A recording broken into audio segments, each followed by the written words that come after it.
Paano magtipid part 2. So, isi-share ko sa inyo yung sample. Pwede nyo itong gayahin or pwede nyo itong maging guide para tayo ay makaipon at makatipid. So, tara, pag-usapan natin. Ikaw ba ay mahilig magkape? So, sample lang to. Ano po? Halimbawa, ang item natin ay kape. Ngayon, ang cost ng kape ay 20 pesos per cup. So, halimbawa sa trabaho mo, sa kantin o sa cafeteria. So, frequency, nakakatatlong cups ka per day. Ano po? So, 20 pesos yun.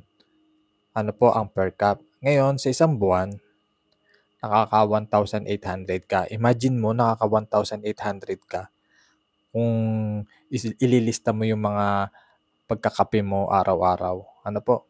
Tapos, sa isang taon, ang cost niya is 21,600.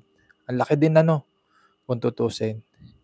Ngayon, kung gusto mong makatipid, makaipon na, halimbawa lang po so yung instead na yung magbawas ka ng pagkakape, kasi minsan masama din ang sobrang kape sa katawan. Ano po?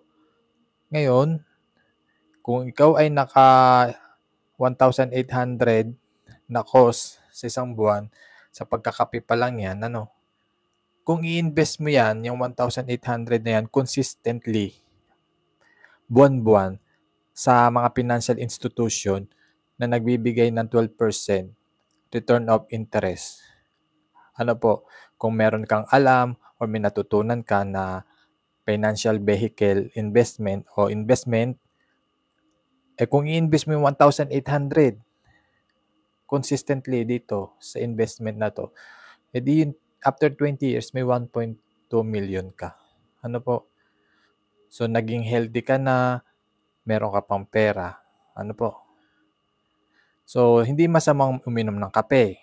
Pero, syempre, kung araw-araw ka na nagkakape tapos wala ka pang naiipon, kailangan mo na mag-isip ng paraan. Ano po? So, dito sa IMG, tinuturo po sa atin kung paano tayo makatipid, makaipon, at makapag-invest ng tama. So, visit my link bio or be part of IMG. Mag-comment ka lang, #ipon para ma-guide ka namin. Ano po? So, yun po ang paraan para tayo ay makapag-ipon at makatipid. Ang malaking tipid ay magsisimula sa maliit na tipid o pagtitipid. So, sa IMG, meron kang access paano mag-invest sa tama sa mutual funds, stock market, life insurance, healthcare, at marami pang iba. So, yun, makakapag-invest ka na kapag ikaw ay IMG member. As low as 1,000 pesos, minimum top up ay 20 pesos sa mutual fund. Ano po? So, comment #ipon para maturuan ka namin kung paano mag-ipon at mag-invest sa tama. Thank you for watching.